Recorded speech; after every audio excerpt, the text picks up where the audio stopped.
स्वागत है आपका हमारी एक और नई वीडियो में। और आज हम आपके लिए लेकर आए हैं संडे स्पेशल वीडियो। तो संडे स्पेशल वीडियो क्या है? संडे स्पेशल वीडियो हम आपके लिए हर वीक लेके आएंगे, जिसमें हम एक वीक में जितनी भी ऑटोमोबाइल रिलेटेड ट्रेंडिंग न्यूज़ हैं वो आपको बताएंगे। एक तरीके से हम डिस्कस करेंगे, एनालाइज करेंगे कि क्या हुआ है ऑटोमोबाइल इंडस्ट्री में, और आपके पास ये वीडियो संडे को पहुंच जाएगी। तो इन वीडियोस का मेन मोटिव ये रहेगा कि आपको पूरे हफ्ते की ट्रेंडिंग न्यूज के बारे में पता चले। और भाई अगर आप गाड़ी खरीदने का प्लान कर रहे हैं तो कौन कौन सी गाड़ियां मार्केट में आने वाली हैं, ऐसी इन्फॉर्मेशन भी हम आपको प्रोवाइड करेंगे। इसमें आपको सिर्फ और सिर्फ अगर आप गाड़ी खरीदने वाले हैं तो ही नहीं, अगर आप ऑटोमोबाइल एंथुजियास्ट हैं तब भी आपको मजा आने वाला है, क्योंकि थोड़ी बहुत मस्ती मजाक भी करेंगे। अगर कोई ट्रेंडिंग मीम चल रहा होगा उसको भी डिस्कस करेंगे। तो एक तरीके से पूरी संडे की सीरीज रहने वाली, जिसमें अगर आप ऑटोमोबाइल एंथुजियास्ट हैं तो इस वीडियो को जरूर देखिए और चैनल को सब्सक्राइब जरूर करिएगा। तो चलिए बिना किसी देरी के इस वीडियो की शुरुआत करते हैं और बात कर लेते हैं डिटेल में ट्रेंडिंग न्यूज के बारे में। बिल्कुल।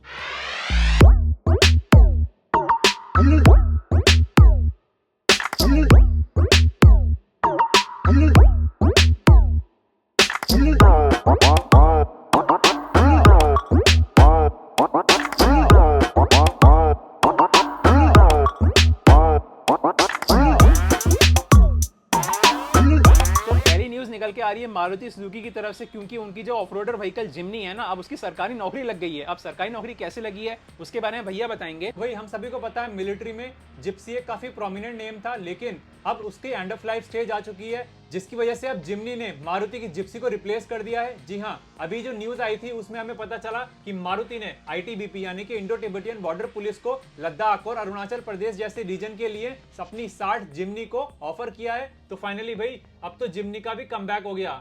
हाँ, तो अब देख सकते हैं हम, क्योंकि ऐसा है कि बीच में एक बार हमारे पास बोलेरो भी डिफेंस में दिखती थी, साथ में सफारी भी दिखती थी। तो मारुति का एक तरीके से नाम कहीं ना कहीं जा रहा था, तो उसको कवर अप करने के लिए जो है फिर से जिम्नी ने एंट्री कर ली, यानी कि मारुति ने एंट्री कर ली है डिफेंस में। और हाँ, अगर आपको पता होगा तो हमारे फादर भी जो है डिफेंस में है, और जिप्सी में तो हम कितना घूमे हमें पता है। अब देखो जिम्नी में भी घूमने का मौका मिल जाए, क्या पता। हालांकि अभी ये इन्फॉर्मेशन नहीं है कि कुछ उसमें टेक्निकल या कुछ अपग्रेड करा है या नहीं करा है, तो उसकी इन्फॉर्मेशन जब आएगी जब आपको दे देंगे। बाकी हाँ, अब ये है कि जिम्नी आपको हो सकता है डिफेंस में देखने को मिल जाएगी, क्योंकि अभी आईटीबीपी का नंबर लगाया। अब हो सकता है धीरे धीरे आर्मी, एयरफोर्स, नेवी, इन सब में भी आपको जिम्नी देखने को मिले। वैसे इसमें ज्यादा कुछ चेंज करने की जरूरत है भी नहीं, क्योंकि जिम्नी अपने आप में one of the best off roader है। तो कुछ ज्यादा चेंज मुझे नहीं लगता कि इसमें कुछ देखने को मिलेगा, लेकिन हाँ कुछ हमें ग्राफिक्स वगैरह भी देखने को मिलेंगे। हाँ, बोनेट पे ना आप देखिए यहाँ पे आईटीबीपी का लोगो भी लग रहा है, तो हो सकता है कि आईटीबीपी वगैरह के लोगो अभी ये ना व्हाइट कलर में है। अब अगर ये ग्रीन कलर जो जापान में लॉन्च हुआ है ना, उसमें कलर में दिखती है ना डिफेंस वाले कलर में, तो और मजा आ जाता। चलो, अब हो सकता है कि अब आईटीबीपी में जाने के बाद वो लोग उसको कलर पेंट स्कीम चेंज कर दें,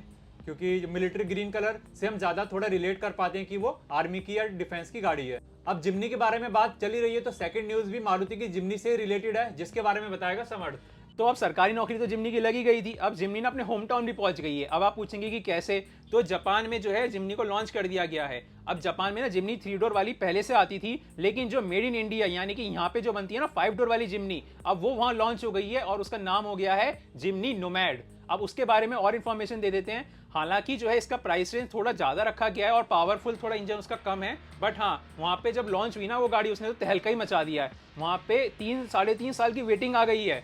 अब बताओ भैया।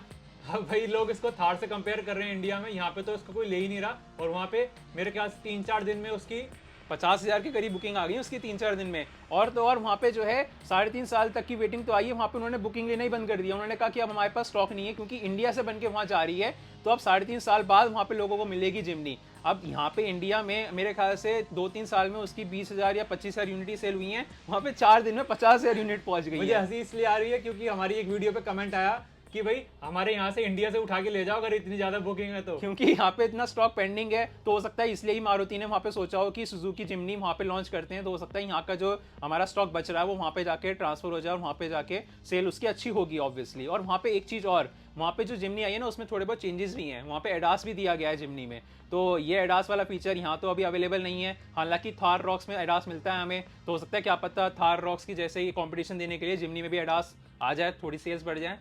लेकिन भाई अब ये चीज मुझे समझ नहीं आती कि मारुति ऐसा काम इंडिया में क्यों करती है, अगर उनके पास एडास वाली टेक्नोलॉजी है इंटरनेशनल मार्केट के लिए। अब जब थार रॉक्स में आती है तो यहाँ पे भी तो कंपटीशन देने के लिए ऐसे फीचर इंडियन वर्जन में भी लॉन्च करने चाहिए।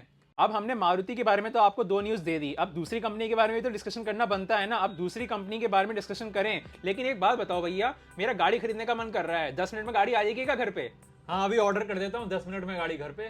तो जी हाँ, ज़ेप्टो ने स्कोडा के साथ कोलैब किया और उसमें जो है एक ऐड बनाया। उस ऐड के थ्रू ये बताया गया है कि आप ज़ेप्टो से स्कोडा की गाड़ी घर मंगा सकते हैं। क्या ये सच है? भाई सही बताऊं तो ये पहले तो इन्होंने इस तरीके से शोकेस किया कि हम 10 मिनट में गाड़ी आपकी डिलीवर कर देंगे, लेकिन फिर मुझे लगता है इंटरनली कुछ डिस्कशन हुआ और उसके बाद लोगों ने अपने इंस्टाग्राम रील के कैप्शन चेंज कर दिए कि आपको सिर्फ टेस्ट ड्राइव 10 मिनट में मिलेगी। जब मैंने पहली बार वो रील देखी ना, मैं एकदम शॉक हो गया। मैंने कहा अरे गाड़ी ज़ेप्टो से। अब मैं सोचा कभी ज़ेप्टो खोला, मन कर रहा है गाड़ी खरीदने का, गाड़ी खरीद ली, लेकिन ऐसा नहीं है। उसकी सिर्फ टेस्ट ड्राइव मिलेगी आपको, और ये सिर्फ और सिर्फ अभी स्कोडा के लिए अवेलेबल है। स्कोडा की जो ऐड आया था उसमें दिखाया गया कि स्कोडा काइलैक जो है वो एक तरीके से ट्रक में लोड होकर जा रही है, वैसे नहीं आएगी आपके पास सेल्समैन आएगा और वो आपको टेस्ट ड्राइव प्रोवाइड करेगा, आपको गाड़ी के बारे में समझाएगा, जैसे होम टेस्ट ड्राइव होती है उस तरीके का ही कोई प्रोसीजर रहेगा। बस हाँ, मीडियम ज़ेप्टो हो जाएगा। मेरे ख्याल से मार्केटिंग स्टंट था जो कि एक तरीके से काइलैक की, क्योंकि अभी मार्केटिंग चल रही है काइलैक की, तो उन्होंने काइलैक की मार्केटिंग करने के लिए ज़ेप्टो के साथ कोलैब किया। उन्होंने ऐसा शो किया कि हाँ आप टेस्ट ड्राइव बुक कर लो, जिससे जो एक तरीके से मार्केट में हाइप बन जाए, जिससे हम कहते हैं गोरिल्ला मार्केटिंग तरीके से। गोरिल्ला मार्केटिंग की स्ट्रैटेजी थी और काफ़ी अच्छी स्ट्रैटेजी थी, क्योंकि काफ़ी अच्छी तरीके से इस पर व्यूज़ वायरल हुई। एक तरीके से सब लोगों ने एकदम शॉक में आ गए कि अरे गाड़ी अब ज़ेप्टो से मिलने वाली है। ओला ने लॉन्च करी अपनी इलेक्ट्रिक बाइक। क्या बात कर रहे हैं? अरे मैं मजाक कर रहा हूँ, कोई नई इलेक्ट्रिक बाइक नहीं आई है। पिछले साल संकल्प इवेंट पे उन्होंने 3 बाइकें दिखाई थी अपनी, उसमें से एक थी रोडस्टर, एक थी रोडस्टर एक्स और एक थी रोडस्टर एक्स प्रो ना, रोडस्टर प्रो सॉरी। तो रोडस्टर एक्स जो है ना, फाइनली उसको अब दोबारा से अनवील कर दिया गया है। तो हम पिछले हफ्ते उसके इवेंट में गए थे और उसको दिखाया गया। अब उसमें भी क्या है ना, उन्होंने रोडस्टर एक्स में भी 2 वेरिएंट निकाल दिए हैं, रोडस्टर एक्स और रोडस्टर एक्स प्लस। अब रोडस्टर एक्स में 3 बैटरी पैक है और रोडस्टर एक्स प्लस में भी 2 बैटरी पैक है। अब टोटल एक्स वाली जो इनकी रेंज है उसमें 5 वेरिएंट्स हो गए हैं। अब इसके बारे में आपका क्या ख्याल है? 5 इसके हो गए, 2-3 हमारे पास रोडस्टर के हो जाएंगे और 2-3 वेरिएंट हो जाएंगे रोडस्टर मतलब 20-30 प्लस वेरिएंट की चॉइसेस हो जाएगी आपके पास अब, अगर आपको रोडस्टर या मतलब ओला की बाइक खरीदनी होगी तो। और सही बताऊं तो वहां पे ना एक चीज मैंने देखी, नोटिस करी, जो थी वो मॉडल जो वहां पे शोकेस किया गया था वो था रोडस्टर एक्स प्लस ना। हाँ, लेकिन उस पे जो ब्रांडिंग थी ना बाइक पे वो रोडस्टर एक्स की थी। इसके बारे में क्या ख्याल है आपका? इससे बस एक ही चीज पता चलती है, इन्होंने बोला था कि जो है जनवरी से डिलीवरी स्टार्ट हो जाएंगी। अब इवेंट करा फरवरी में, जहां पे अगेन सिर्फ अभी ये बताया गया कि हम इसको लॉन्च कर रहे हैं, वही सेम प्राइस रखा गया, 75,000 से स्टार्ट हो रही है। अब 2 नए वेरिएंट निकाल दिए, उनका प्राइस भी बढ़ा दिया और ये बोल दिया कि टॉप एंड मॉडल में जो इनकी नया बैटरी पैक इन्होंने होम ड्रिवन डेवलप किया है वही सेम बैटरी पैक मिलेगा, 500 किलोमीटर की रेंज मिल जाएगी। तो ये सब चीजें बता दी, लेकिन अभी भी लॉन्च नहीं हुई है। बेसिकली अभी लॉन्च किया, डिलीवरी इसकी बोला गया है कि अब मार्च में स्टार्ट होंगी। लेकिन हाँ, एक चीज बढ़िया है यार, 500 किलोमीटर की रेंज दे रही है। मतलब अगर टॉप एंड वेरिएंट लोगे आप रोडस्टर एक्स प्लस का, जिसमें आपका 9.1 किलोवाट आवर का बैटरी पैक आता है, उसमें आपको 501 किलोमीटर की आईडीसी रेंज मिलने वाली है। अब इसके बारे में आपका क्या ख्याल है, चलेगी 500 तो चलेगी नहीं चलेगी वो तो समय बताएगा, लेकिन इसके लिए और लंबा इंतजार करना पड़ेगा, क्योंकि अभी जो इनकी बैटरीज इन्होंने डेवलप की हैं खुद, वो बैटरीज अभी प्रोडक्शन रेडी नहीं हुई हैं। वो जून जुलाई में जाके वो बैटरीज बनेंगी, उसके बाद वो बाइक पे लगेगी, तब कहीं जाके मिड के बाद जाके हमें वो बाइक देखने को मिलेगी जिसमें 500 किलोमीटर की रेंज मिलेगी। तो एक तरीके से जो 500 किलोमीटर का रेंज का वादा है वो अभी आपको हाल ही के 1-2 महीने में नहीं मिलने वाला। अभी आपको हो सकता है रोडस्टर एक्स मार्केट में मार्च में 2 किलोमीटर की रेंज देगी। हाँ। वो वाला मॉडल आपको मार्च में मिल जाएगा। तो ये तो बात हुई ओला की इलेक्ट्रिक बाइक के बारे में, जिसका इंतजार काफी लोग कर रहे होंगे, क्योंकि बुकिंग्स तो आप लोगों ने मेरे ख्याल से 15 अगस्त 2024 से करा रखी होंगी। अब आप बताइए कि ये मार्च में आपको बाइक मिलने वाली है, तो आप इसकी बुकिंग कंटिन्यू रखेंगे या कैंसिल कराएंगे? इसके बारे में जरूर इन्फॉर्मेशन कमेंट सेक्शन में दीजिएगा। और हाँ, अब अगली न्यूज़ के बारे में बात कर लेते हैं। तो अगली न्यूज़ क्या है भैया? अगली न्यूज़ है भाई पैसे से रिलेटेड। तो जी हाँ, 2024 के लास्ट क्वार्टर से ही हमें इन्फॉर्मेशन मिलना स्टार्ट हो गई थी कि मैन्युफैक्चरर्स जनवरी में अपनी गाड़ियों के प्राइस इंक्रीज कर देंगे। वैसे ये तो हर साल का है कि जब भी नया साल आता है मैन्युफैक्चरर्स अपनी गाड़ियों के प्राइस इंक्रीज कर देते हैं। और फाइनली भाई अब हमारे पास पहले जो कहते हैं ना रुझान आने स्टार्ट हो चुके हैं कि मैन्युफैक्चरर्स ने अपनी गाड़ियों के प्राइस इंक्रीज कर दिए हैं। लाइक मारुति ने अपनी गाड़ियों के प्राइस इंक्रीज करे हैं। सिर्फ 2-3 गाड़ियां हैं शायद जिनके प्राइस इंक्रीज नहीं हुए हैं। हाँ, मतलब एस्प्रेसो, वैगनार, अर्टिगा, ये मतलब जो वैसी ह्यूज डिमांड में रहती हैं। एस्प्रेसो नहीं ठीक है, जो वैगनार और अर्टिगा वैसी बुकिंग्स पे रहती हैं काफी लंबी लंबी, तो हो सकता है उस पर प्राइसेस मारुति ने इंक्रीज नहीं किए हैं। लेकिन हाँ, सिलेरियो, ऑल्टो K10, साथ के साथ आपकी इको और यहाँ तक कि ब्रेजा के भी कुछ वेरिएंट्स के प्राइसेस इंक्रीज करे गए हैं। तो जो प्राइस इंक्रीज हुए हैं वो लगभग 12,000 से शुरू होते हैं इको में, और मेरे ख्याल से सिलेरियो पे 32,000 का कुछ इंक्रीमेंट हुआ है। तो मारुति ने अपने प्राइसेस इंक्रीज कर दिए हैं। और हाँ, दूसरा होंडा ने भी कुछ अपने प्राइस में इंक्रीमेंट किया है ना शायद। अमेज के प्राइस भी इंक्रीज हो चुके हैं, लगभग 30-32 हजार के आसपास अमेज के प्राइस भी इंक्रीज हुए हैं। और अभी सिटी का भी नया वेरिएंट लॉन्च हुआ था। हाँ, तो लगभग वो भी 25-30 हजार रुपए महंगा है। एपेक्स एडिशन सिटी का लॉन्च हुआ था।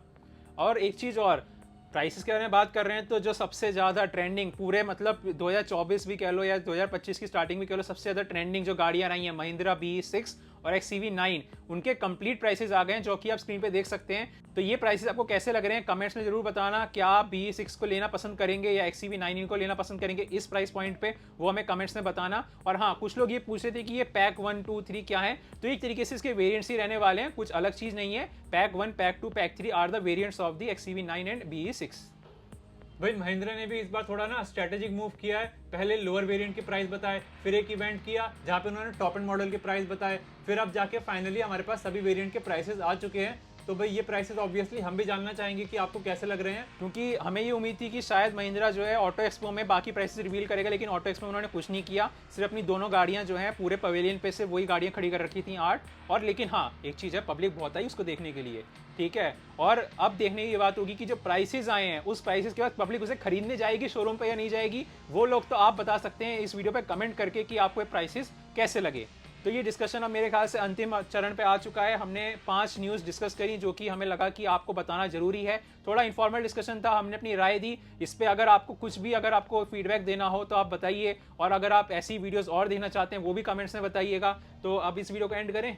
तो चलिए इस वीडियो को हम यहीं पे एंड करते हैं। तो गाड़ी चलाते समय सीट बेल्ट और बाइक चलाते समय हेलमेट लगाने में बिल्कुल ना शर्माएं, ये आप ही की सेफ्टी के लिए है। तो इस वीडियो में बस इतना ही। Thank you. Thank you.